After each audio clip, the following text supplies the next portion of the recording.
গরমের দমকা হাওয়ায় গাছপালার পাতা শুকিয়ে ঝরছে।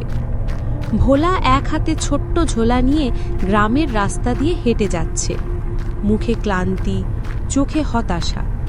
এইভাবে তো আর থাকা যায় না। আমাদের গ্রামে 3 বছর ধরে ঠিকমতো বৃষ্টি নেই। পুকুর শুকিয়ে গেছে, ক্ষেত ফেটে চৌচির। গবাদি পশুগুলো কষ্টে আছে, মানুষের অবস্থা আরো খারাপ। এক বৃদ্ধ গ্রামবাসী রাস্তার ধারে বসে ভোলাকে দেখে ডাক দেন। কোথায় যাচ্ছিস ভোলা? চেহারা দেখে তো মনে হচ্ছে কয়দিন খাস না। কি হয়েছে রে? কাকা, এই গ্রামে আর থাকা যায় না। পেটের দায়ে অন্য গ্রামে যাচ্ছি কাজ খুঁজতে। দেখি অন্য গ্রামে গিয়ে কোনো কাজ হয় নাকি। যা বাবা, সব ঈশ্বরের ভরসা। তবে সাবধানে থাকিস। বাইরের লোকেরা সব ভালো হয় না। বাইরের লোক সব সময় ঠকানোর ধান্দায় থাকে। সাবধানে থাকি। দুপুর গড়িয়ে বিকেল। ভোলা শ্যামপুর গ্রামে ঢোকে। রাস্তার ধারে এক বিশাল বাড়ি, সাদা রঙের প্রাসাদ সমকায়দায় তৈরি। উঠোনে গরু মহিষ বাঁধা আছে। ভোলা সাহস করে গিয়ে গেটের পাশে দাঁড়ায়। প্রণাম শেঠজি, আমি পাশের গ্রাম থেকে এসেছি। শুনেছি আপনি ধনী মানুষ, হয়তো কোনো কাজ থাকলে আমি করে দেব মন দিয়ে। আমার অবস্থা খুব খারাপ, আমাকে একটু সাহায্য করুন। যেরকম কাজ হোক আমি করে দেব। তোমার অবস্থা দেখেই বোঝা যাচ্ছে কষ্টে আছো। কাজ আছে বটে, তবে একটু কষ্টকর। করবে? আমি তার জন্য তোমাকে কিছু টাকা দেব। তুমি যদি করতে পারো তাহলে বলো। আপনি শুধু বলুন কি কাজ, আমি করব। আমার 50টা গরু আর 40টা মহিষ আছে। সকালে সন্ধ্যায় চারা পানি দিতে হবে, গোবর পরিষ্কার করতে হবে। মাসে 300 টাকা দেব, আর 2 বেলা খাওয়া ফ্রি। যদি করতে পারো তাহলে বলো।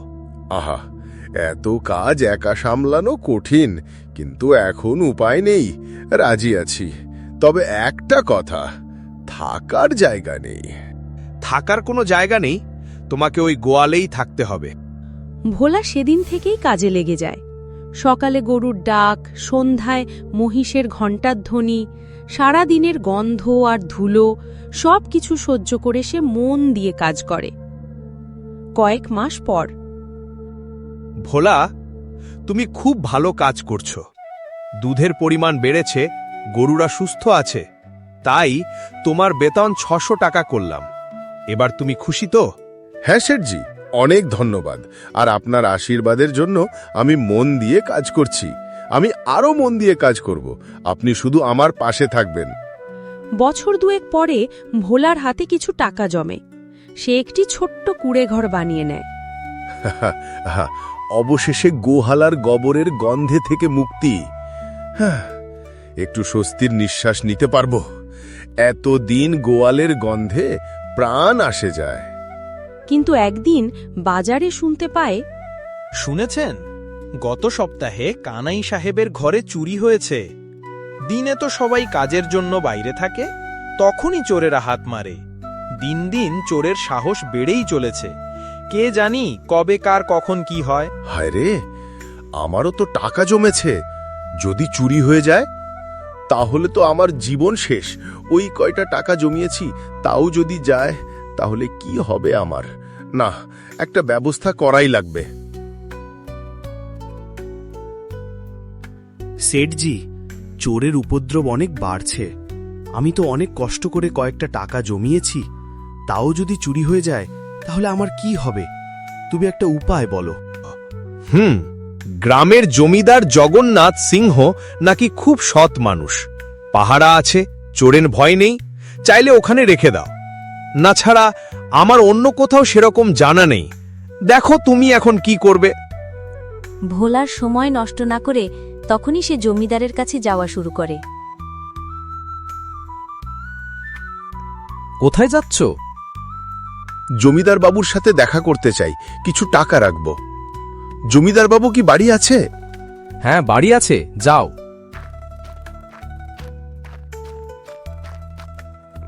প্রণাম জমিদার বাবু, আমি ভোলা শেঠজির গোহালার কাজ করি।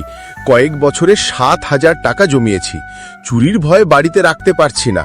আপনার সততার কথা শুনে এসেছি। আপনি কি আমার এই কয়টা টাকার আপনার কাছে রাখবেন? কিছুদিন পরে এসে নিয়ে যাব।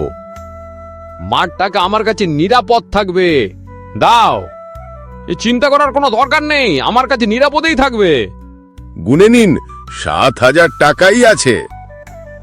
গোনার দরকার নেই, তোমার উপর ভরসা আছে। দাও দাও, তাড়াতাড়ি দাও।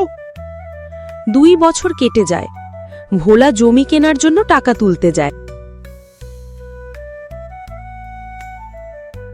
জমিদার বাবু, আমার 7,000 টাকা ফেরত চাই। আমার জমি কেনার দরকার আছে। টাকাটা ফেরত দিলে খুব ভালো হতো। কে তুমি? কবে দিলে? কোনো কাগজ আছে? টাকা না দিয়ে হুট করে এসে আমার কাছে বললেই হবে টাকা দাও? টাকা কি গাছে ফলে? দাও ওখান থেকে। আপনার সততার ভরসায় কাগজ করেনি, আর আপনি এখন এরকম বলছেন? আপনার কাছ থেকে এটা আমি আশা করিনি। দয়া করে আমার টাকাটা ফেরত দিন, না হলে মারা যাব। টাকাটা ফেরত দিয়ে দিন জমিদার বাবু। আমি কারো টাকা মুখে শুনে ফেরত দিই না। যাও, কাগজ আনো। টাকা না দিয়ে হুট করে এসে বলবে টাকা চাই? এরকম টাকা দেওয়া যায় নাকি? যাও ওখান থেকে। আপনার পায়ে পড়ছি, টাকা দিন। এই লোকটা মিথ্যে বলছে, ওকে মারো। জমিদারের লোকেরা ভোলাকে মারধর করে তাড়িয়ে দেয়। কি ব্যাপার? 2 দিন হয়ে গেল ভোলা কাজে আসছে না। না, ব্যাপারটা তো দেখা লাগবে। দেখি গ্রাম থেকে একটু ঘুরে আসি, ওর দেখা পাই কিনা।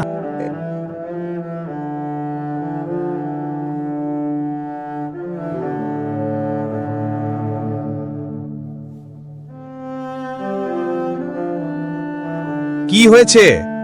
2 দিন হয়ে গেল কাজে যাচ্ছ না? কোনো সমস্যা আছে কি? জমিদার আমার টাকা মারলো, উল্টে আমাকে মারধর করলো। কত ভরসা করে তার কাছে টাকাটা দিয়েছিলাম। কি যে হবে আমার এখন, সেটাই বুঝতে পারছি না। শোনো, আমার একটা বুদ্ধি আছে। তুমি যদি আমি যেরকম বলবো সেরকম করতে পারো, তাহলে তোমার টাকা ফেরত পাবে। করতে পারবে তো? অবশ্যই পারবো, আপনি শুধু বলুন।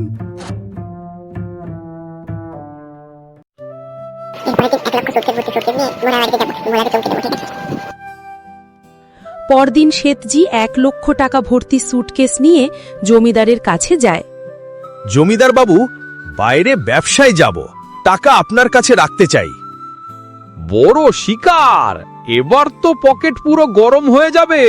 আর কে দেখার মুখ দেখে উঠেছিলাম। হি হি হি হি। ঠিক তখনই ভোলা শেঠের কথা অনুযায়ী সেখানে ঢোকে। এই ভোলার এখনই আসতে লাগলো না, ও টাকাটা দিয়ে দিন, নইলে 1 লক্ষ টাকাটা হাতছাড়া হয়ে যাবে। আপনার পায়ে পড়ছি, টাকা দিন। এক্ষুনি দিচ্ছি। লোকজন এত টাকা দিয়ে যায়, চেনা ভারী মুশকিল। আরো কাগজ বানানো হয়নি না, তার জন্য আরো চিনতে পারেনি।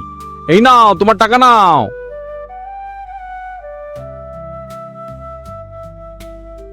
আসলে ব্যবসায়ী নিজেই আমাদের গ্রামে আসছে, তাই টাকা রাখার দরকার নেই। হায়, বড় শিকারও গেল, ভোলার টাকাও গেল। শেঠজি, আপনি না থাকলে আমার সব শেষ হয়ে যেত। ধন্যবাদ শেঠজি, ধন্যবাদ, ধন্যবাদ। আপনার কাছে আমি কৃতজ্ঞ থাকব। ভোলা যে পরিশ্রমে রোজগার করে তার ক্ষতি হয় না, আর যারা অন্যায় করে তাদের শেষ ভালো হয় না।